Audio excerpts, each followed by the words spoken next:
आरक्षणाची जनक राजश्री शाहू महाराज यांच्या जयंतीदिनी गुरुवारी भीम युवक क्रीडा मंडळ व एसपी प्रतिष्ठानतर्फे एसपी चौक मड्डी वस्ती येथील सारनाथ बुद्ध विहाराच्या परिसरात वृक्षारोपणाद्वारे अभिवादन करण्यात आले।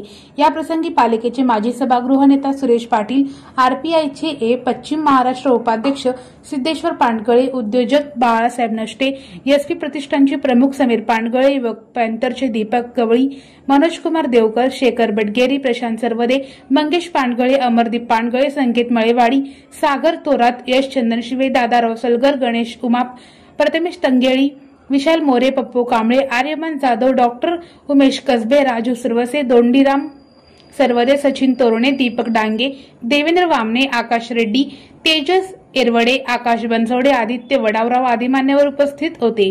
सोलापूरकरांना ऑक्सिजन प्राणवायू नैसर्गिकपणे भरपूर प्रमाणात मिळावा या प्रमुख उद्देशातून संस्थेने यंदा सामाजिक बांधिलकीतून वृक्षारोपणाचा अभिनव उपक्रम राबविला आहे, अशी माहिती एसपी प्रतिष्ठानचे प्रमुख समीर पांडगळे यांनी दिली। मी समीर पांडगळे, भीम क्रीडा मंडळ व एसपी प्रतिष्ठानच्या वतीने सालबादप्रमाणे आम्ही शाहू महाराजांच्या जयंतीनिमित्त शालेय साहित्य वाटपाचा कार्यक्रम आयोजित करत होतो।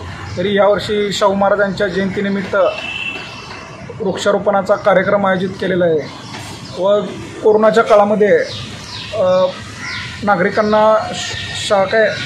ऑक्सिजनची गरज असताना काही प्रमाणात ऑक्सिजन न भेटल्यामुळे काही जणांना आपला जीव गमवावा लागला आहे। तसेच आमच्या भागात वृक्षारोपण कार्यक्रम आयोजित करण्यात येणार आहे। या प्रसंगी मड्डी वस्तीतील नागरिकांसह संस्थेचे पदाधिकारी उपस्थित होते।